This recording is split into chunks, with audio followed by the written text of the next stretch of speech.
Olá pessoas, eu sou Natasha Henneman, este é o Redemunhando e hoje eu vim mostrar para vocês quais foram as minhas leituras do mês de fevereiro de 2020.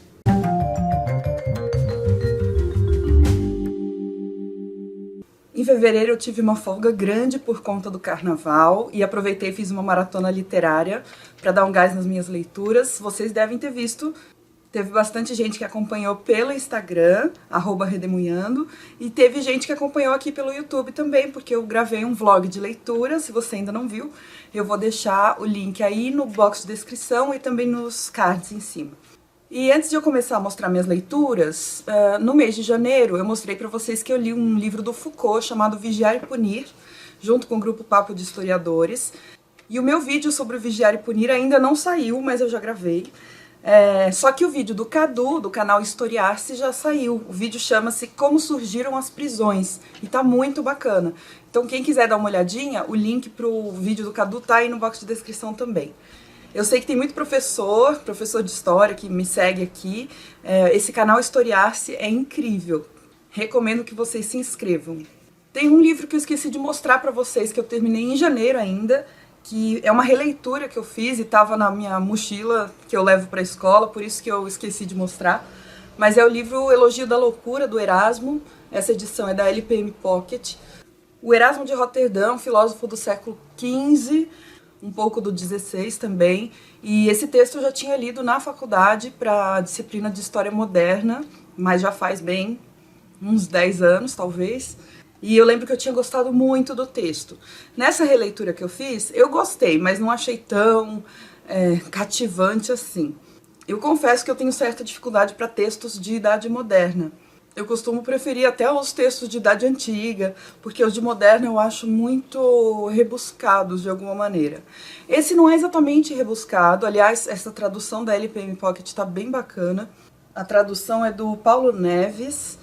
E nesse livro o Erasmo vai fazer um monte de críticas à sociedade da sua época. E ele vai criticar os nobres, vai criticar a burguesia, ele vai criticar principalmente o clero.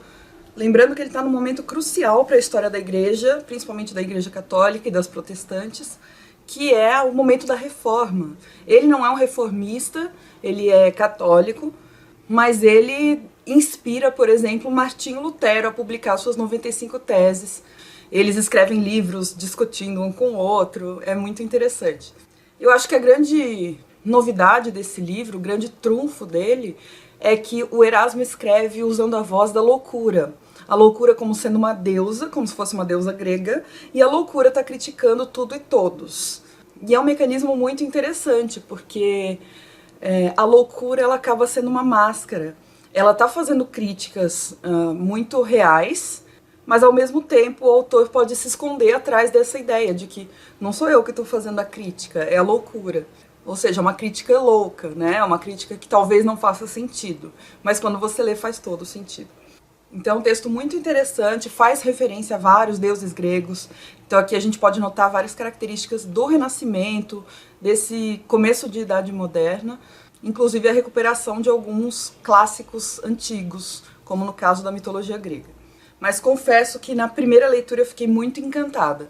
Nessa releitura que eu fiz foi bom. Esse mês eu li 3 livros da minha meta de 12 livros para 2020. Um deles foi esse aqui, que é incrível, o livro Água Funda, da Ruth Guimarães, pela editora 34.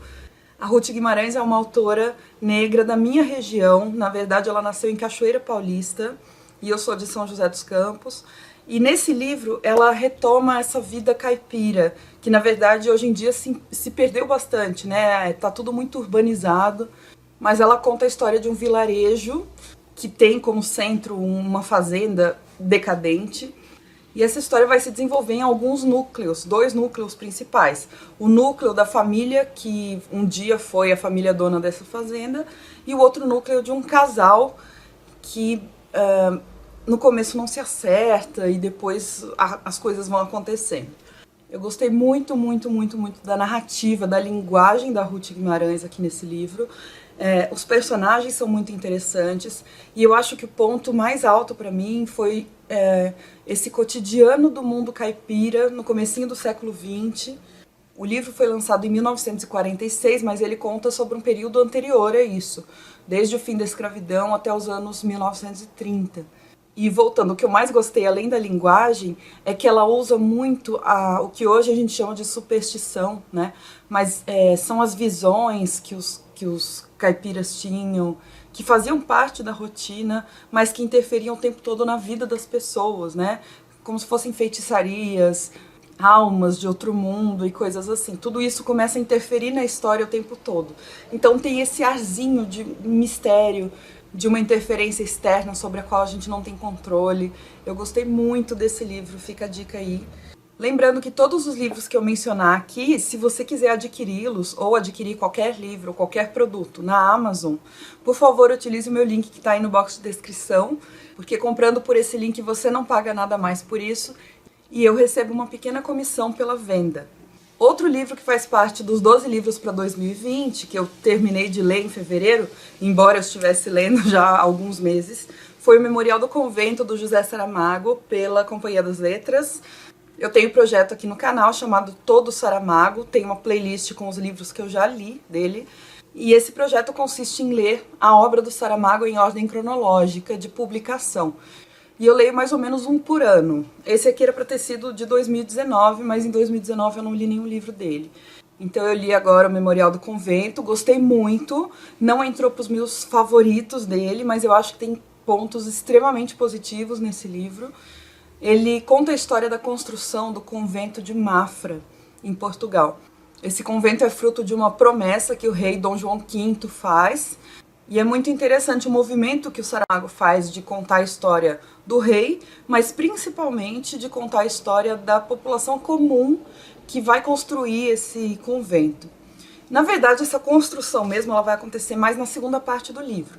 A primeira parte se foca em ambientação e também em alguns personagens específicos que são sensacionais. Eu acho que esse é realmente o melhor do livro, os personagens. A Blimunda, o Baltazar Sete Sóis e o Padre Voador, que vão tentar construir uma máquina diferente. E eu gosto muito dessa construção de personagens do Saramago, acho que é um ponto muito forte da literatura dele. A Blimunda se tornou emblemática, né? Ela tem um certo poder mágico, por assim dizer, mas eu gostei bastante. Vai ter vídeo específico só para esse livro, então por enquanto eu só vou falar nesse geral assim. Aliás, falando em máquinas muito loucas, tem um episódio do podcast O Nome do Livro, que é um podcast feito pela Ju, pelo Caleb e pela Luana. E é muito legal porque parece uma conversa com eles mesmo. Eu vou, às vezes, para Flip, lá em Paraty, em julho, e eu fico junto com eles. E os episódios do podcast são muito parecidos com as conversas que a gente tem. É muito, muito legal ouvir. Um dos últimos que eles lançaram chama-se Máquinas Maravilhosas. Aliás, eu adoro os temas que eles escolhem para os podcasts. O Máquinas Maravilhosas, eles falam sobre, por exemplo, a máquina do tempo, algumas máquinas de ficção científica, computadores, que são tratadas na literatura. E eu acho que essa máquina que o Padre Voador quer inventar no livro Memorial do Convento super se encaixa nesse conceito. Eu não tinha lembrado ainda dela, mas agora falando me lembrei. Vocês encontram esse podcast em várias plataformas. Eu costumo ouvir no Spotify. O nome do livro e o nome do episódio é Máquinas Maravilhosas. Eu li um e-book chamado Vidas Trans, A Coragem de Existir, e tem 4 autores esse livro, a Mara Moira, o João W. Neri, a Márcia Rocha e o T. Brandt. É da editora Astral Cultural. Eu li esse livro porque, se eu não me engano, dia 28 de janeiro é um dia da visibilidade trans. E eu já tinha comprado esse livro antes, então eu fiquei ansiosa para lê-lo naquele momento de visibilidade. São os relatos pessoais desses 4 autores e autoras. E cada um deles tem uma trajetória completamente diferente, foi isso que eu achei muito interessante. Tem alguns que saem do armário, por assim dizer, né, que fazem transições só quando são adultos, outros já se percebem como sendo do gênero oposto ao que lhes foi designado ao nascer, desde muito cedo, crianças ainda, cada um com a sua profissão, cada um com a sua trajetória. Então eu achei o livro muito rico, muito interessante, e muito sincero da parte dessas pessoas, porque a gente sabe que elas estão se expondo para uma sociedade que é profundamente transfóbica. Então eu achei um livro bem corajoso. E ele costuma estar bem barato em e-book, no Kindle, se você se interessar pelo tema. Eu acho que é um livro bacana. Outro que eu li agora em fevereiro é A Invenção de Morel, do Adolfo Bioy Casares, pela Biblioteca Azul. A tradução é do Sérgio Molina. E o Adolfo Bioy Casares é um autor argentino, então tem um latino-americano aí pra minha lista, que é uma das minhas metas do ano de 2020, é ler um pouco mais de latino-americanos. E esse livro, ele é pequeno, mas ele é muito denso, assim, ele é meio confuso, ele é um pouco formal, embora ele seja mais ou menos de ficção científica. É até difícil de classificar esse livro num gênero literário específico. Basicamente é a história de um venezuelano que está fugindo. A gente não sabe exatamente o que ele fez, mas ele cometeu algum tipo de crime ou irregularidade. E ele precisa fugir, porque senão ele vai ficar preso por muito tempo ou coisa pior. Então ele acaba indo para uma ilha, que é uma ilha extremamente louca. Tem um regime de marés diferente do que se está acostumado. De vez em quando tem 2 sóis. E nessa ilha tem algumas construções também um pouco estranhas. Tem um museu, uma capela e uma piscina.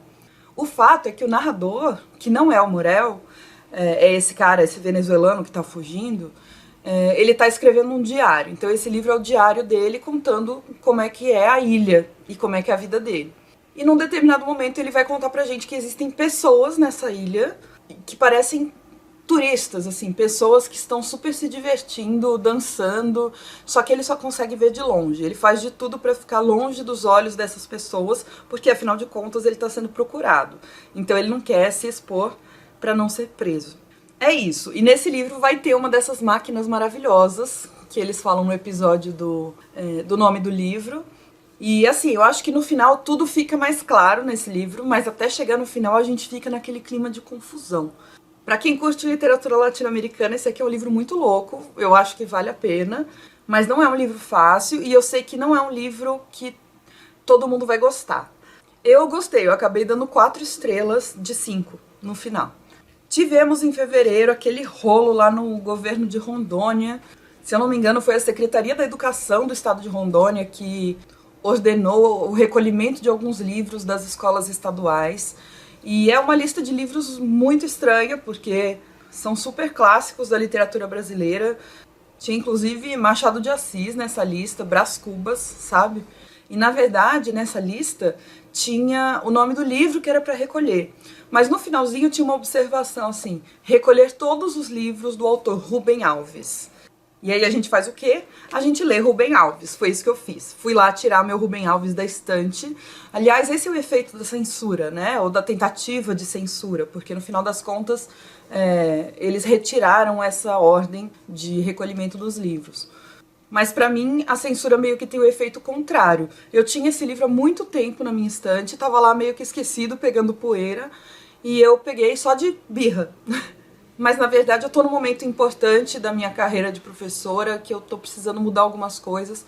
E esse livro, Por uma Educação Romântica, do Rubem Alves, pela editora Papiros, me ajudou a pensar em algumas coisas. Porque esse é um livro de crônicas ou de textos do autor. Olha só, eu marquei bastante. Então, peraí, deixa eu começar do começo. O Rubem Alves é um educador, ele foi professor da Unicamp, ele é um teólogo e um intelectual muito benquisto no meio acadêmico, e atualmente ele está sofrendo essa censura porque a visão de educação que ele tem é uma visão muito aberta, uma visão, ele fala aqui uma educação romântica, né? É uma visão muito próxima da do Paulo Freire, que também tem sido muito perseguido aí nos discursos mais retrógrados, que pensam a educação muito mais como uma formação de mão de obra para trabalho do que uma formação de um ser humano livre, pensante e que tenha a capacidade de ser feliz, que é mais ou menos isso que é a educação romântica. Então nesse livro você tem vários textos falando sobre educação, sobre que tipo de educação a gente quer no Brasil ou não. O Rubem Alves é um cara que valoriza muito a leitura, a literatura, o aprendizado. sempre ligado à realidade dos alunos. Então, assim, não tem nada de horrível no que ele está falando, é muito lindo o que ele fala. Mas eu entendo que seja perigoso para aqueles que estão no poder, porque ele pensa uma educação que forme um cidadão, e isso inclui a característica da criticidade na pessoa, né? Mas foi um livro que eu gostei bastante, não estava nos meus planos ler por agora, mas a gente inclui quando querem censurar, né? Então, como eu falei, na escola onde eu trabalho, estão pedindo algumas mudanças para os professores, que são mudanças relacionadas à maneira de dar aula, porque o nosso sistema escolar é um sistema muito tradicional, em que o foco é o conteúdo que deve ser passado para o aluno. Mas esse ano está havendo esse pedido para que os professores tentem fazer coisas novas, novas dinâmicas com os alunos, que eu acho super necessário mesmo, pelo menos para variar o tipo de aula que a gente dá. Confesso que estou tendo bastante dificuldade, isso tem me trazido um pouco de angústia, um pouco de ansiedade, mas estou tentando. Então, a minha amiga, professora de Sociologia, Letícia, minha colega, me emprestou 3 livros para tentar me ajudar nessa minha jornada de abrir um pouco o estilo de aula que eu dou. E agora, em fevereiro, eu li esses 3 materiais que ela me emprestou. O primeiro é um livro de cordel, chamado Nicolau Maquiavel. Medeiros Braga é um autor paraibano e nesse cordelzinho, nesse livrinho, né, ele faz em forma de cordel, que é um tipo de poesia, uma arte em versos. Ele conta a história não só do Maquiavel, então da parte biográfica do Maquiavel, como também analisa alguns conceitos do livro O Príncipe. É muito legal, rimas perfeitas, né, como geralmente é no cordel. E eu vou usar isso de alguma maneira nas minhas aulas e nas minhas avaliações. E aí a gente entrou no carnaval, e aí eu pude fazer a minha maratona literária de carnaval, então eu vou mostrar aqui pra vocês o que eu consegui ler durante esse período, que foi bastante coisa, fiquei muito feliz. Eu li os outros 2 materiais que a professora Letícia me emprestou. Um deles é esse aqui, A Princesa que Enganou a Morte e Outros Contos. Esse texto e adaptação são da Sônia Salerno Forjás, e a pesquisa, a seleção e a tradução dos textos é da Silvia Branco Arzana. A editora é Aquariana. São vários pequenos contos, como se fossem contos de fadas, mas são contos retirados de livros indianos, como Mahabharata, por exemplo, e também da cultura oral deles. E muito legal, dá pra gente vislumbrar vários aspectos da sociedade indiana. É interessante notar que geralmente os personagens desse livro são nobres, ou então muito espiritualizados, uma espécie de clero, né? Mas na verdade são os monges, voltados para esse lado mais espiritual, e sempre exaltando as características consideradas virtuosas por aquela sociedade, como a coragem, a honestidade, a humildade, coisas assim. É um livro muito legal e eu acho que tem outros dessa coleção, de outras culturas, e eu fiquei muito curiosa para ir atrás, porque realmente foi um livro legal de ler, eu não queria parar. E o último dos materiais, que eu também finalizei durante a maratona literária de carnaval, é esse aqui, que parece uma espécie de revista, chamado Os Mitos Gregos e Africanos na Educação de Jovens e Adultos. É um manual didático elaborado por professores e alunos da Unesp, do Prograde, da CAPES e do PIBID, que na verdade, além da universidade, são programas de bolsa. O PIBID especificamente é de bolsas de iniciação à docência, então ela é voltada para estudantes universitários que querem entrar na área de docência mesmo, de ser professor. E a organização desse material é do Dagoberto José Fonseca, do Francisco José Carvalho Mazeu e da Edivanda Bonavina da Rosa. Eu não sei onde encontrar esse material, eu sei que a professora Letícia recebeu quando ela trabalhava em uma escola. Então eu não sei se é uma distribuição gratuita, pelo que eu procurei na internet não está disponível. Mas no geral esse material vai trazer a importância dos mitos na sala de aula, para que eles servem, e vai propor algumas atividades didáticas para serem aplicadas na educação de jovens e adultos. E aí, se você quiser aplicar ensino fundamental e ensino médio, teria que fazer umas certas adaptações. Mas no geral, por exemplo, aqui vai contar a história do Hércules, vai descrever quais são os 12 trabalhos que ele precisa realizar para provar que é um herói, e depois propõe algumas atividades didáticas, como discussões a respeito do mundo do trabalho, relação com alguns filmes, com alguns vídeos do YouTube. E tem isso para vários temas. Então, por exemplo, Hestia e o trabalho doméstico.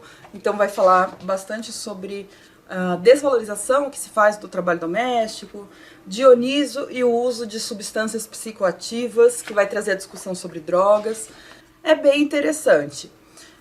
E depois vai falar um pouquinho sobre algumas culturas africanas, mas nesse caso eu achei que deixou um pouco a desejar.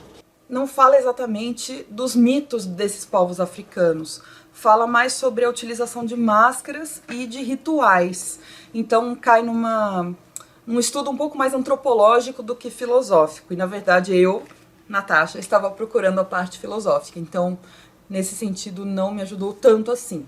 Mas é um material muito interessante. Se tiverem outros desses também e vocês puderem me indicar, eu agradeço.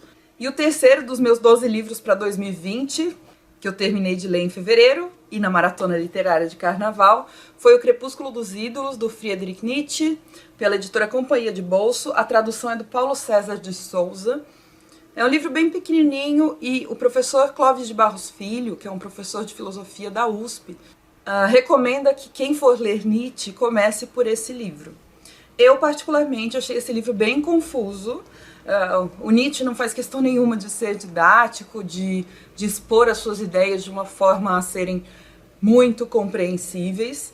Aliás, eu já li algo sobre isso, de que ele valorizava muito que as pessoas, que ele principalmente, expusesse o seu pensamento de uma forma intuitiva, sabe?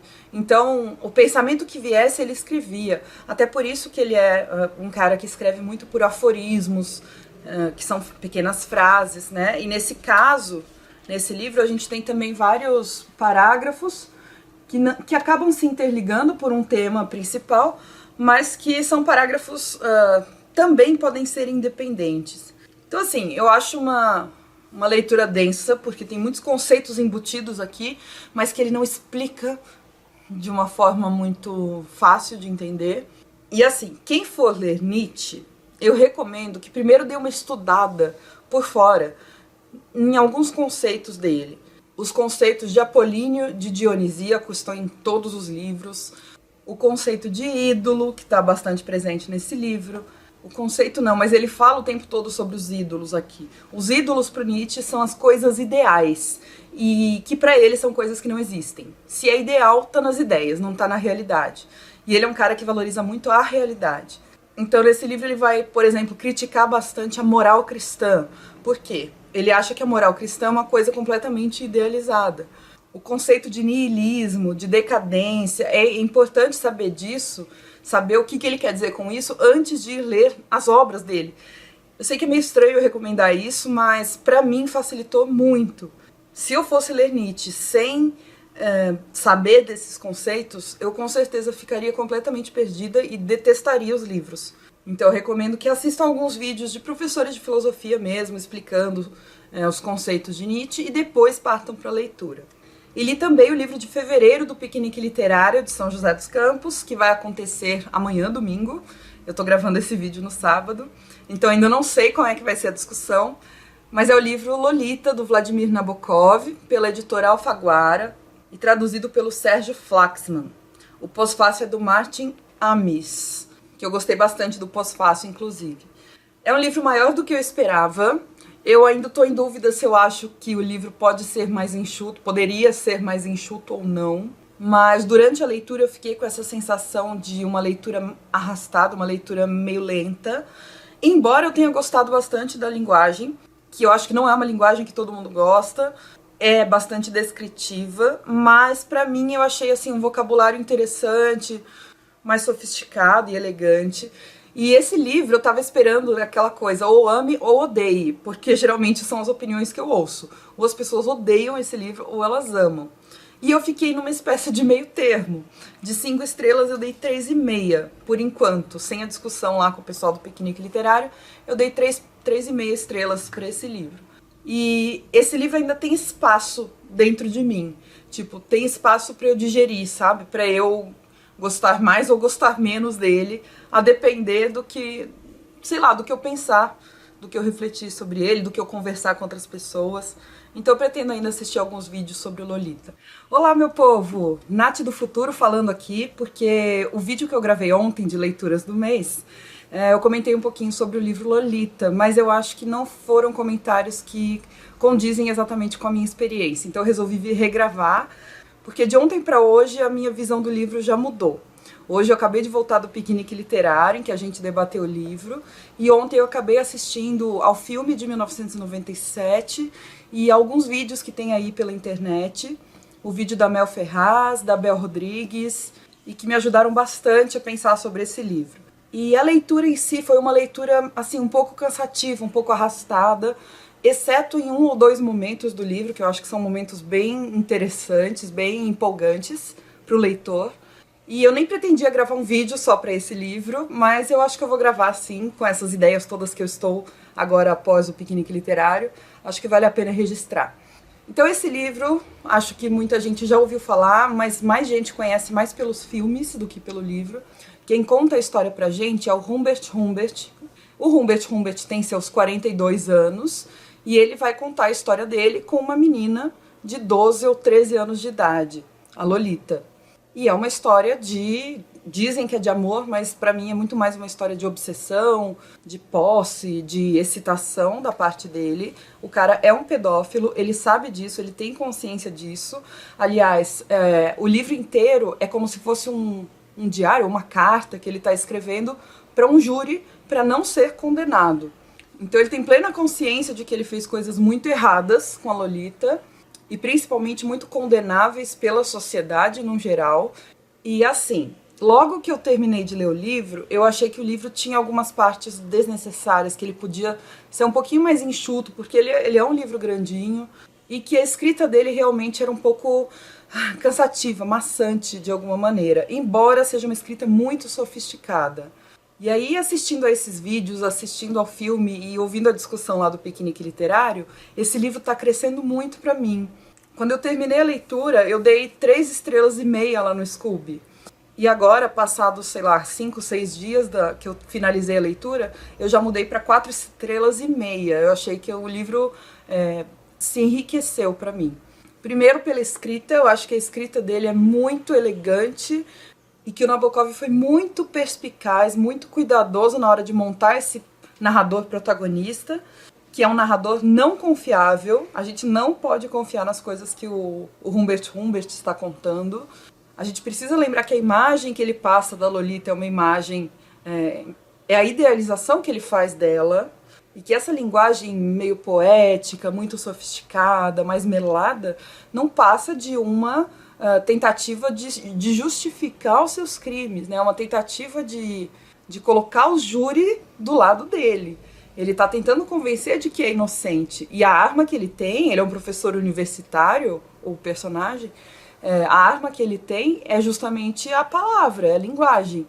Então eu acho que nesse momento o que mais está me impressionando no livro é isso, é a construção do enredo, dos personagens, mas sempre a gente não pode esquecer que no Lolita a ótica do narrador é a única que a gente tem. E ele é um narrador profundamente enredado nessa história. Ele não é um cara neutro, nem dá pra ser, né? Mas ele é muito envolvido com essa história, então a gente precisa desconfiar dele o tempo todo. Então, no geral, gostei bastante da leitura, vou gravar um vídeo só pra ele. Embora na hora da leitura eu não estivesse tão empolgada, agora que finalizou e que eu me afastei um pouquinho do livro, melhorou bastante pra mim. Eu sei que é um livro muito polêmico, principalmente pelo tema. Falar sobre pedofilia é um tabu e as pessoas já vão com uma ideia muito formada, né? Mas eu acho que esse livro merece uma análise com lupa, assim, uma análise bem de perto e bem desconfiada da nossa parte. Então é isso, esse é o fim da intervenção da Nath do futuro, agora volta a Nath do passado. Me contem aí, que eu fico bem curiosa, eu acho esse livro engraçado pensar nisso, né? Um livro que atinge muita gente de formas tão diferentes, e para alguns é um gênio, para alguns é simplesmente perturbado, nojento, e eu falei com pessoas que não conseguiram continuar a leitura de tão incomodadas que ficaram com esse tema, que realmente é um tema sensível demais, né? E o último livro que eu terminei de ler em fevereiro foi Os Sete Maridos de Evelyn Hugo, da Taylor Jenkins Reid, pela editora Paralela. E a tradução é do Alexandre Boyd. Esse é um livro que eu não sei exatamente o gênero que ele se classifica. Eu vi muita gente que gosta de jovens adultos, né, de leituras jovens adultas, YA, comentando muito bem sobre esse livro. Então não sei se ele se encaixa como sendo um jovem adulto. Acho que sim. E é a história de uma atriz de Hollywood chamada Evelyn Hugo, que é super famosa e anda meio reclusa nos últimos anos. Ela tem lá os seus quase 80 anos e de repente ela entra em contato com uma jornalista jovem, e eu acho que talvez por aí a gente consiga ver que é um livro jovem adulto, porque é uma jornalista mais ou menos no início da carreira, entra em contato com essa jornalista e pede para que essa jornalista escreva a sua biografia. E na verdade é uma biografia que todo mundo vai ler, tipo, é uma biografia que com certeza vai virar best-seller. Só que a jornalista não sabe por que a Evelyn Hugo escolheu ela para escrever essa biografia. E essa escrita da biografia está sendo feita de uma forma secreta. Tem todo interessante esse plot do livro. E o livro mesmo é justamente a Evelyn Hugo contando a sua história, contando a história da sua carreira e da sua vida pessoal. E aí vai envolver um monte de coisas que eu acho melhor eu não comentar para não ser, sei lá, spoiler. Mas é um livro legalzinho, eu gostei de ler. Não achei extraordinário, porque eu ouvi falar muito bem desse livro. Assim, eu acho que não ouvi nenhuma pessoa falando mal dele. Os elogios estão, assim, realmente estratosféricos. E pra mim foi um bom livro. Mas talvez não seja muito o meu gênero favorito, né? Pode ser que seja isso. Eu não sou exatamente o público de livros jovens adultos. Eu não me considero exatamente o público de livros jovens adultos. Mas foi um bom livro para ler durante a maratona de carnaval, me descansou um pouco. E eu acho que é um livro com potencial para bastante gente gostar dele. Então é isso, essas foram as minhas leituras do mês de fevereiro. Espero que vocês tenham gostado, que tenham assistido também ao meu vlog de maratona literária de carnaval, que eu sempre faço, né? Um dos vídeos mais tradicionais aqui do canal. E agradeço vocês por terem assistido até aqui. Não se esquece, por favor, de deixar um joinha no vídeo, que me ajuda bastante. E se quiser, deixa um comentário me falando o que você leu durante o mês de fevereiro. Ou melhor, eu queria saber qual foi o melhor livro que você leu em fevereiro. Tá certo? Obrigada, um beijo, até o próximo vídeo. Tchau!